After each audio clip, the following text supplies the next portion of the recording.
Crossroad Farms in Lewisburg is trying to create a new business model for local farms by starting a home delivery service. Holden's been a dairy farmer for 7 years now, 8 years now, selling milk to a co-op, and decided about 2 years ago that something needed to change because the dairy market is not great, and it doesn't, no matter how hard you work, the price of milk is dependent on the market and not you. And it's gonna take a long time for people like us to prove to other farms that you can manage your own destiny.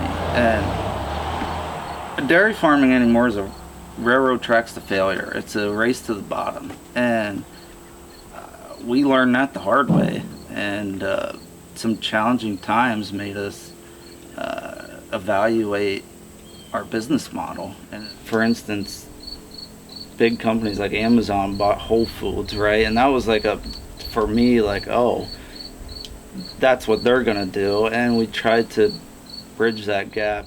Crossroad Farms is a small operation which only milks around 35 cows and is run primarily by Midkiff and Stibbe. It's us getting up at 2 o'clock in the morning. So this morning we were up at 2 and back in bed by 6. For an hour. And slept for another hour. And we do all the deliveries every morning. So when you order from us, it's us.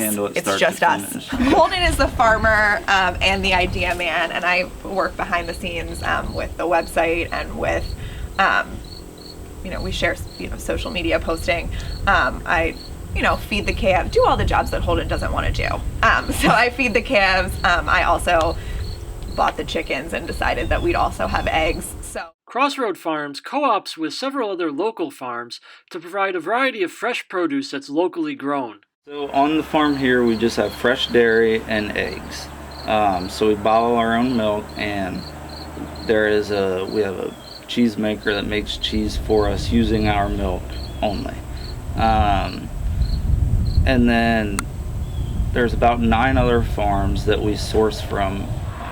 Our 2 biggest sellers are dairy and meat. Yeah. And so we have a huge relationship that we're trying to grow this revolution of changing agriculture, to be honest. Okay. So we milk 35 cows. It takes about an hour start to finish. Yeah. We average a 4.5% butter fat, and that's the breed of the cow and what we feed them. We don't make a lot of milk per cow, but that's really not what we're going for. We're just mostly after quality. So the coronavirus pandemic actually served as a catalyst to help propel them in their business model.